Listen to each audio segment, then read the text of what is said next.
$1.7 million, which was slightly above last year's results. I want to touch on a few of our financial highlights.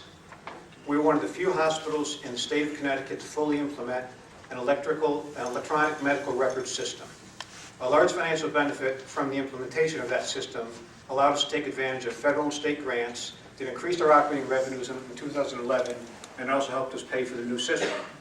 We anticipate receiving additional government grants for that initiative over the next several years.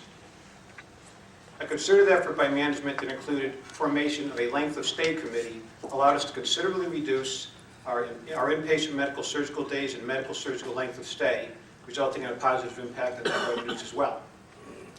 Also, the hospital was successful in qualifying for a Medicare disproportionate care designation, which produced additional revenues for the year. If you look at our balance sheet for the year, we grew our net assets modestly. We finished the year at $11.5 million. Our fixed assets increased by $3.3 million for the year as a consolidated group. We invested almost $10 million in new property, plant, and equipment, including the purchase of the new IT system. We did experience a $3 million decline in the cash position. That was due in part to the large capital expenditures and also the repayment of some of our debt.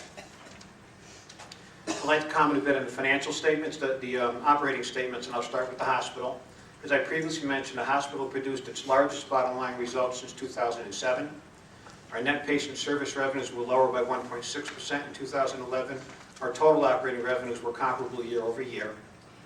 Total outpatient revenues were down by 4% this year. That reduction reflects volume declines in several areas, including perioperative services and diagnostic services in MRI and CT scan. Our volumes were higher in emergency room visits, which increased by 9%. I would also point out to you all that many of the volume declines we experienced this year are consistent with statewide volume trends at Connecticut hospitals. Finally, as I said last year, the hospital continues to diligently manage our operating expenses.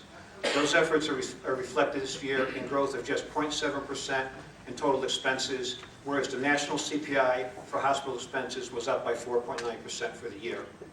Our salary and wages in 2011 were lower by 2.4%. Looking at the hospital healthcare growth on a consolidated basis, net revenues were $1.7 million. We did $1.6 million in 2010. Our net patient service revenues were slightly higher in the current year. Our total operating revenues grew by 1.3%. Operating expenses were higher by 2.2% this year. And a final comment I want to make, two of our related entities, Ingram Manor and Bristol Hospital EMS, both had very successful years with strong, solid bottom lines. In summary, I'd like to characterize 2011 financially as a successful year in a very tough operating environment, and also congratulate management on a very good year and a very tough economy. Thank you.